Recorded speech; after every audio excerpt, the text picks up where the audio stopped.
श्री शिव महापुराण और उसमें चतुर्थ कोटि रुद्र संहिता।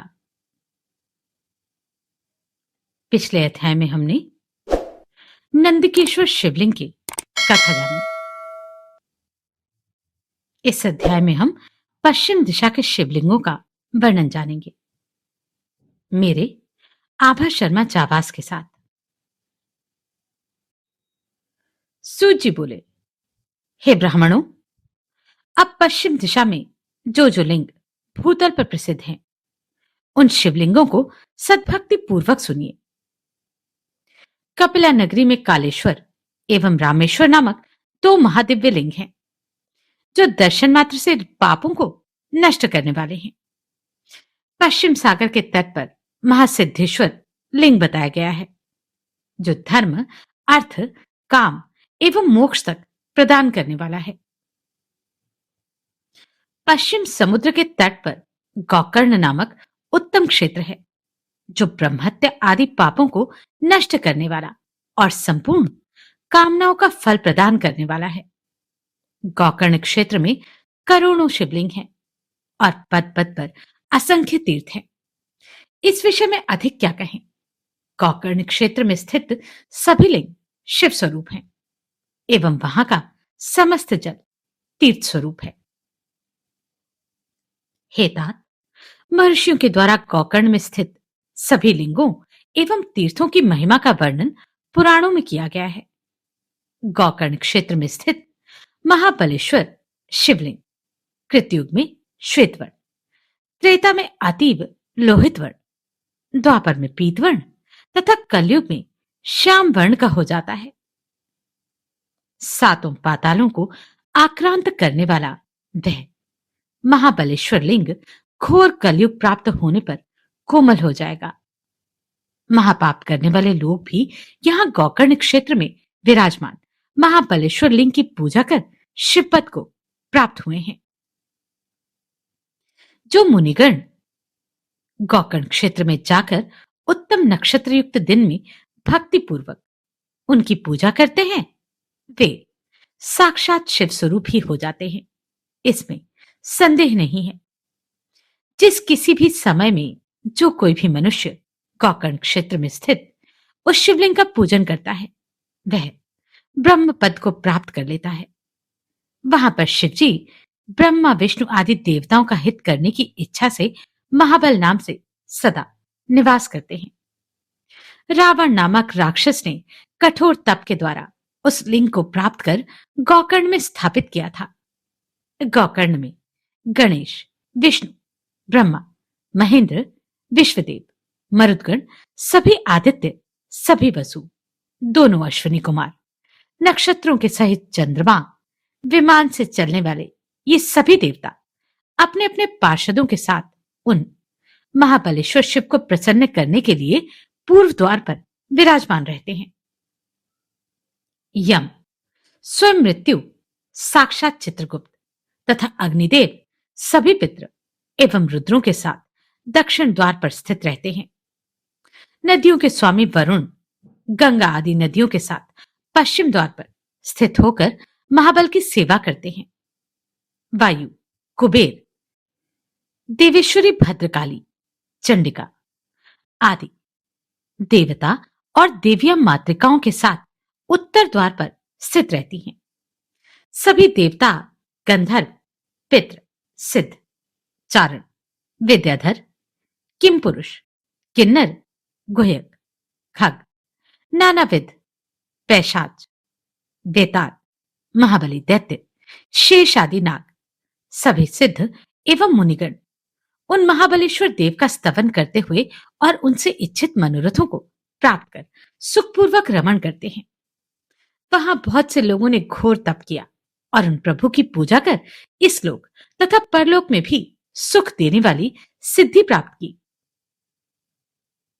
हे द्विजों, गोकर्ण क्षेत्र में स्थित यह महाबलेश्वर नामक शिवलिंग भली भांति पूजा तथा स्तवन किए जाने पर साक्षात मोक्ष द्वार ही कहा गया है। माघ मास में कृष्ण पक्ष की चतुर्दशी के दिन महाबलेश्वर का पूजन विशेष रूप से मुक्ति प्रदान करता है। इस दिन जो पूजा करने पर पापियों का भी समुद्धार हो जाता है। इस शिव चतुर्थी में महोत्सव को देखने की इच्छा वाले लोग, चारों वर्णों के मनुष्य सभी देशों से यहां आते हैं। ब्रह्मचारी आदि चारों आश्रमों के लोग, स्त्री, वृद्ध तथा बालक वहां आकर देवेश्वर का दर्शन कर महाबलेश्वर के प्रभाव से कृतकृत्य हो जाते हैं।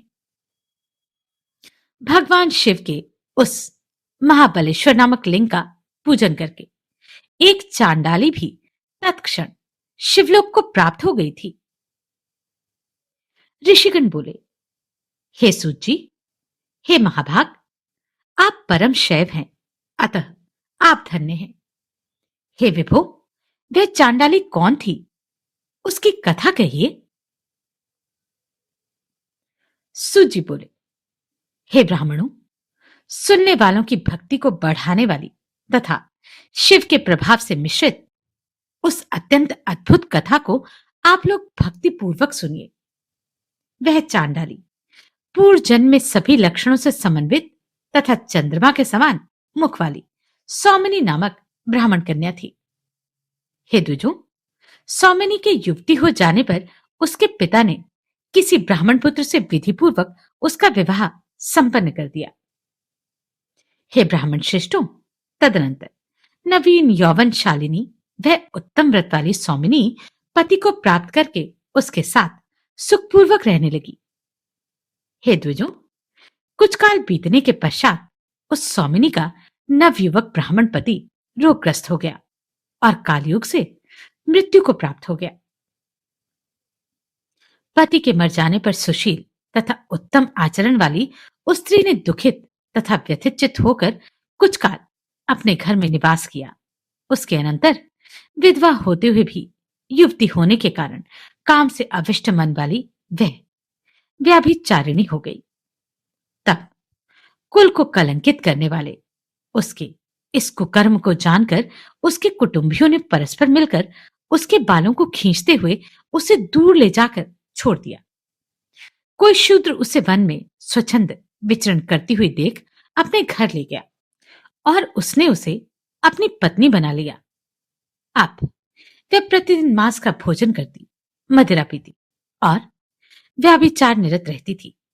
इस प्रकार उस शूद्र के संबंध से उसने एक कन्या को जन्म दिया। किसी समय पति के कहीं चले जाने पर उस व्याभिचारिणी सौमिनी ने मद्यपान किया और वह मांस के आहार की इच्छा करने लगी। इसके बाद रात्रि के समय घोर अंधकार में तलवार लेकर वह घर के बाहर गोष्ठ में गायों के साथ बंधे हुए मेषों के बीच गई। उस समय मांस से प्रेम रखने वाली उस दुर्भगा ने मद्य के नशे के कारण बिना विचार किए चिल्लाते हुए एक बछड़े को मेष समझकर मार डाला। मरे हुए उस पशु को घर लाकर बाद में उसे बछड़ा जानकर वह स्त्री भयभीत हो गई और किसी पुण्य कर्म से पश्चाताप पूर्वक शिव शिव ऐसा उच्चारण करने लगी। क्षण भर शिवजी का ध्यान करके मांस के आहार की इच्छा वाली उसने उस बछड़े को ही काटकर अभिलषित भोजन कर लिया। हे द्विजों, इस प्रकार बहुत सा समय बीतने के पश्चात वह सौमिनी काल के वशीभूत हो गई और यमलोक चली गई। यमराज ने भी उसके पूर्वजन्म के कर्म तथा धर्म का निरीक्षण करके उसे नरक से निकालकर चांडाल जाति वाली बना दिया। यमराजपुरी से लौटकर वह सौमिनी चांडाली के गर्भ से उत्पन्न हुई। वह जन्म से नेत्रहीन एवं कोयले के समान काली थी। जन्म से नेत्रहीन, बाल्यावस्था में ही माता पिता से रहित और महाकुष्ठ रोग से ग्रस्त उस दुष्टा से किसी ने विवाह ही नहीं किया। उसके बाद वे नेत्रहीन चांडाली भूख से पीड़ित हुई एवं दीन हो लाठी हाथ में लेकर जहां तहां डोलती और चांडालों के झूठे अन्न से अपने पेट की ज्वाला शांत करती थी। इस प्रकार महान कष्ट से अपनी अवस्था का बहुत भाग बीता लेने के पश्चात वृद्धावस्था से ग्रस्त शरीर वाली वह घोर दुख पाने लगी। किसी समय उस चांडाली को ज्ञात हुआ कि आगे आने वाली शिव तिथि में बड़े बड़े लोग उस कौकर्ण क्षेत्र की ओर जा रहे हैं। वह चांडाली भी वस्त्र एवं भोजन के लोभ से महाजनों से मांगने के लिए धीरे धीरे गोकर्ण की ओर चल दी। वहां जाकर वह हाथ फैलाकर दीन वचन बोलती हुई और महाजनों से प्रार्थना करती हुई इधर उधर घूमने लगी। इस प्रकार याचना करती हुई उस चांडाली की फैली हुई अंजलि में एक पुण्यात्मा यात्री ने बेल की मंजरी डाल दी। बार बार विचार करके यह खाने योग्य नहीं है, ऐसा समझकर भूख से व्याकुल उसने अंजलि में पड़ी हुई उस मंजरी को दूर फेंक दिया। उसके हाथ से छूटी हुई वह बिल्व मंजरी शिवरात्रि में भाग्यवश किसी शिवलिंग के मस्तक पर जा गिरी। इस प्रकार चतुर्दशी के दिन यात्रियों से बार बार याचना करते हुए भी देवयोग से उसे कुछ भी प्राप्त नहीं हुआ।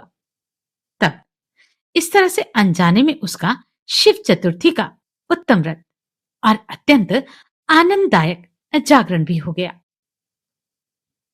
उसके पश्चात प्रभात होने पर वह स्त्री महान शोक से युक्त होकर धीरे धीरे अपने घर के लिए चल पड़ी। बहुत समय के उपवास से थक चुकी वह पग पग कर गिरती हुई उसी गोकर्ण क्षेत्र की भूमि पर चलते चलते प्राणहीन होकर गिर पड़ी। उसने शिवजी की कृपा से परम पद प्राप्त कर लिया। शिवगण उसे विमान पर बैठाकर शीघ्र ही ले गए।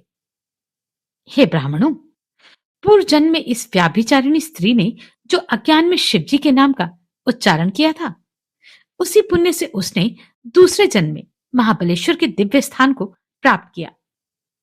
उसने गोकर्ण में शिव तिथि को उपवास करके शिव के मस्तक पर बिलपत्र अर्पित कर पूजन किया तथा रात्रि में जागरण किया।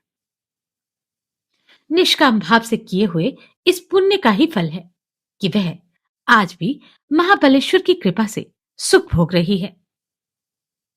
हे ब्राह्मणों, शिवजी का इस प्रकार का महाबलेश्वर नामक महालिंग शीघ्र ही सभी पापों को नष्ट करने वाला तथा परमानंद प्रदान करने वाला है। हे ब्राह्मणों, इस प्रकार मैंने महाबलेश्वर नामक उत्तम शिवलिंग के परम महात्म्य का वर्णन आप लोगों से किया है। अब मैं उसके अन्य अद्भुत महात्म्य को भी कह रहा हूं, जिसके सुनने मात्र से शीघ्र ही शिवजी के प्रति भक्ति उत्पन्न होती है।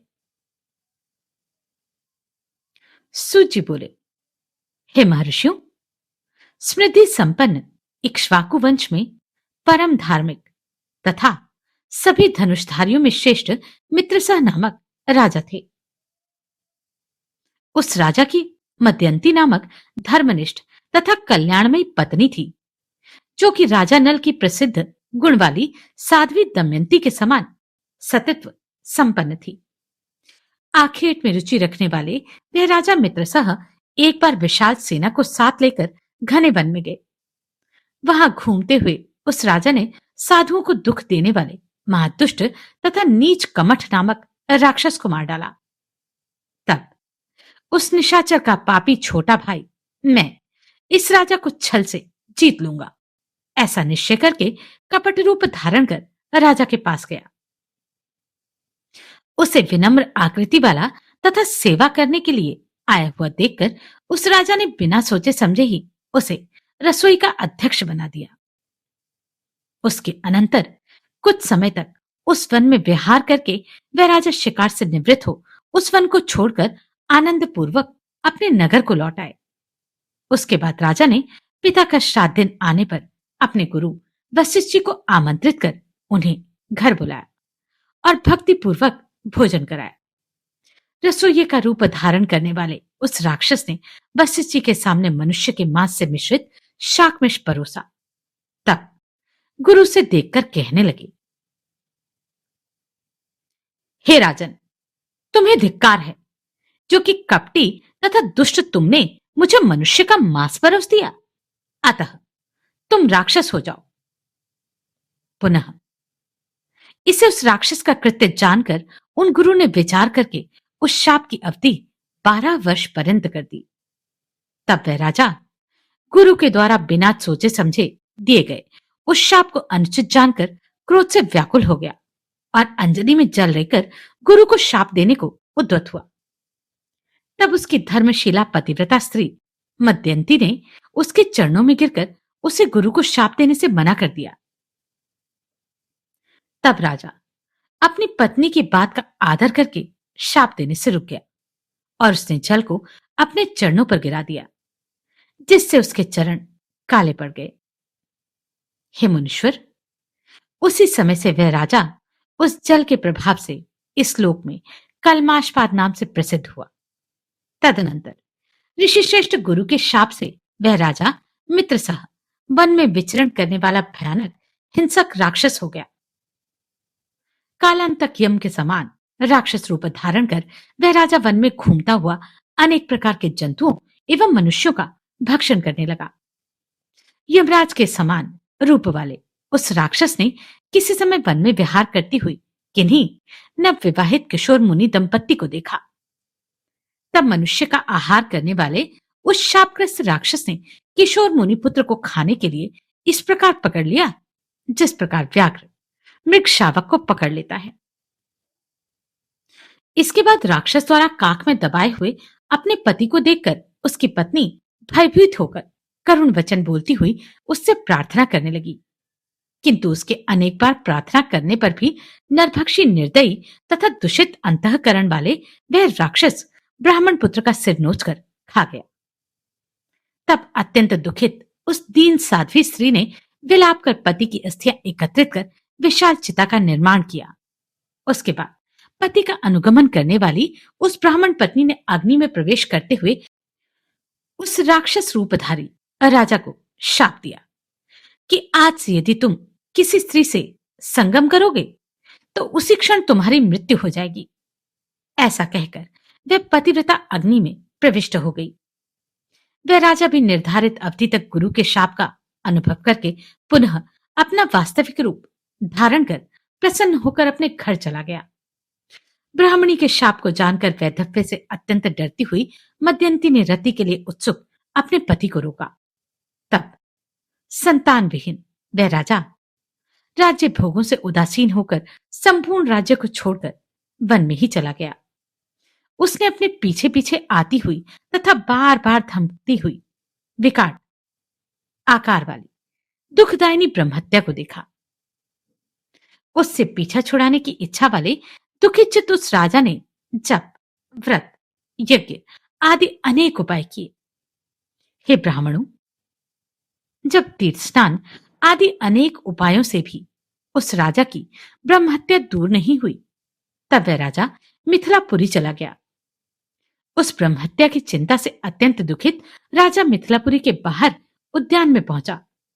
वहां उसने मुनि गौतम को आते हुए देखा। राजा ने विशुद्ध अंतःकरण वाले उन महर्षि के पास जाकर उनके दर्शन से कुछ शांति प्राप्त करके बार बार उन्हें प्रणाम किया। उसके अनंतर ऋषि ने उसका कुशल मंगल पूछा। तब उनकी कृपा दृष्टि से कुछ सुख का अनुभव करके दीर्घ तथा गर्म श्वास लेकर राजा ने उनसे कहा, हे मुनि, हे तात, दूसरों के द्वारा ना देखी जा सकने वाली यह दुस्तर ब्रह्महत्या पग पग पर धमकी देती हुई मुझे बहुत दुख दे रही है। शापग्रस्त होने के कारण जो मैंने ब्राह्मण पुत्र का भक्षण किया था, उस पाप की शांति हजारों प्रायश्चित करने पर भी नहीं हो पाती।